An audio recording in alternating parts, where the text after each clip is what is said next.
2014 to 2016, but really like summer 16 was such a peak for the vegan online community. So I moved to LA very end of December 2016, and I remember in those first few months of 2017 I started lifting, and I was still vegan at the time, and I think I probably lost weight. I didn't really weigh myself back then. I didn't have a scale at my parents' house. But just looking at like videos, you can tell I'm just like not as puffy. I feel like I still kind of was, but like it was definitely a lot less. And then by end of 2017 I was like a lot skinnier. And what did I even eat? I remember I did get a vegan protein powder. I would literally just eat avocado toast, and then we would get frozen veggies from Trader Joe's and like tofu. We would go to Veggie Girl sometimes. Like I started eating just a little more regular vegan diet, I feel, but I still wasn't super into any like super processed foods. I remember when Sony and I lived together, she would get Gardein pretty regularly, and I just wouldn't really get that unless we were going out like to Veggie Grill or something. This is the first time I remember really craving animal products. I remember craving salmon so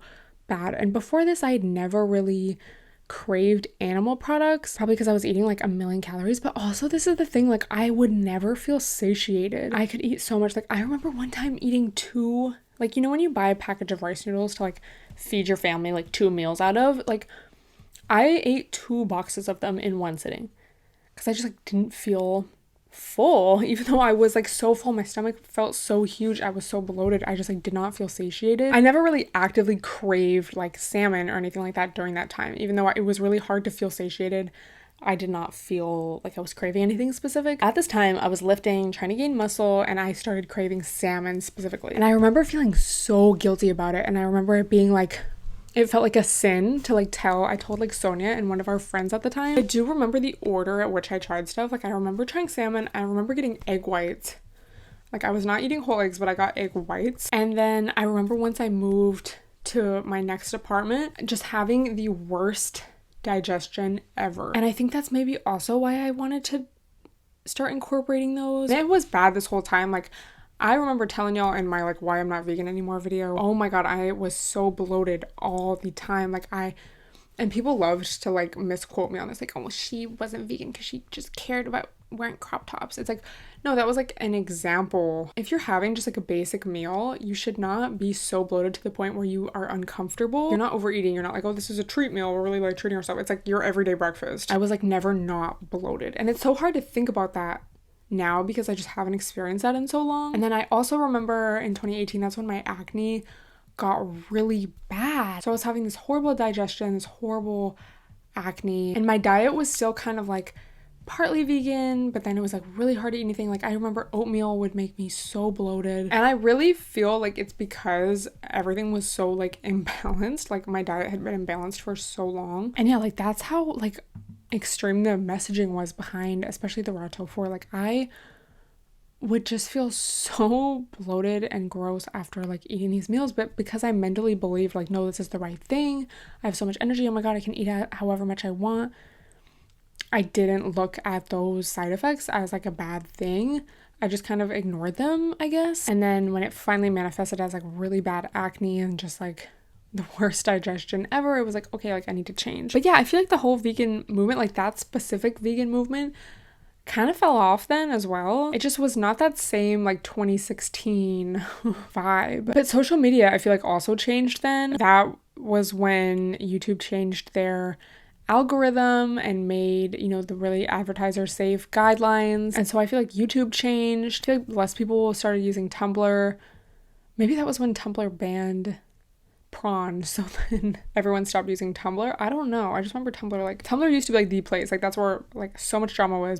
Anonymous people could ask you questions, all the tea would be there, and then like people didn't really use it as much. And then IG also got more popular. Instagram brought out stories, and yeah, just social media changed a lot. So yeah, I feel like it took me so long to recover from that physically. I mean mentally too, honestly, but like physically, I feel like I did not really feel normal until 2019, and now finally for the past few years, like my digestion is not something I ever have to like think about, you know, unless I eat something that's kind of off. I feel like my face and just my body in general doesn't have that weird puffy bloated look. My skin's a lot better. That's of course because of Accutane, but even before that, like in 2016, my acne, I didn't have that really bad like hormonal like jaw cheek acne. It was like my T-zone and my forehead specifically. If I look at old pictures, videos, it had such a weird texture. Like you could just tell it was inflamed. It was kind of red. My cheeks were always very red. Like, bro, something was so off. But I just wanted to believe, I just wanted to be skinny like freely. But yeah, now I just feel so much healthier. And now I just feel like my diet is so much less restrictive. And I feel like, I eat healthy most of the time, but I eat like everything. I don't really do dairy that much, but I'm not like super strict about it. I'm not going to go out of my way to like order mac and cheese. Oh my God, that'd actually be horrible. But like if there's cheese on a salad, it's going to be fine, bro. And it just feels so much better to have a good relationship with food and with my body, and like knowing, oh, if I have a little cheese, like, yeah, maybe my stomach will kind of hurt, maybe not, but like maybe.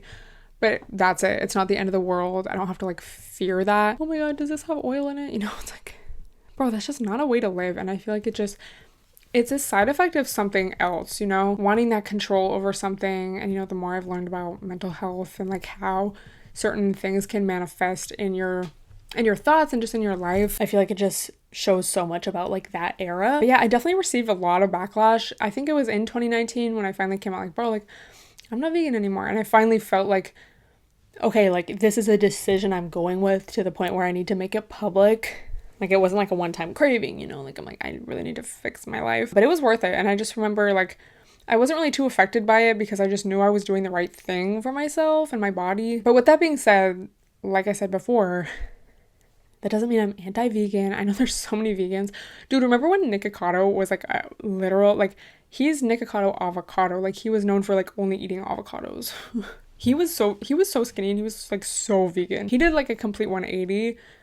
And I know there's been other people that have come out as, oh, I'm not vegan anymore. And they're like very extreme, like, oh, I hate vegans. I don't feel like that, honestly. I think that specific movement definitely had a lot of red flags and is not something I would recommend. But I feel like being vegan in general, again, if you're curious about it, try it. And I feel like in general, especially most Americans could definitely do with including more plant-based, foods into their diet. But with that being said, like if you don't feel good doing that, listen to your body. I know for myself, I've always had a really fast metabolism, and especially in my gym journey, it's been like a long process to gain muscle. So I would rather just be satiated, eat a normal amount of food, and like not have to eat 2 huge packets of family-sized noodles and still not even feel satisfied even though my stomach's so full. But yeah, it was definitely a moment for sure, and it's so iconic, and I love that I'm still in touch with some of the girlies from that era, and even though some of them are still vegan, I feel like we've all grown so much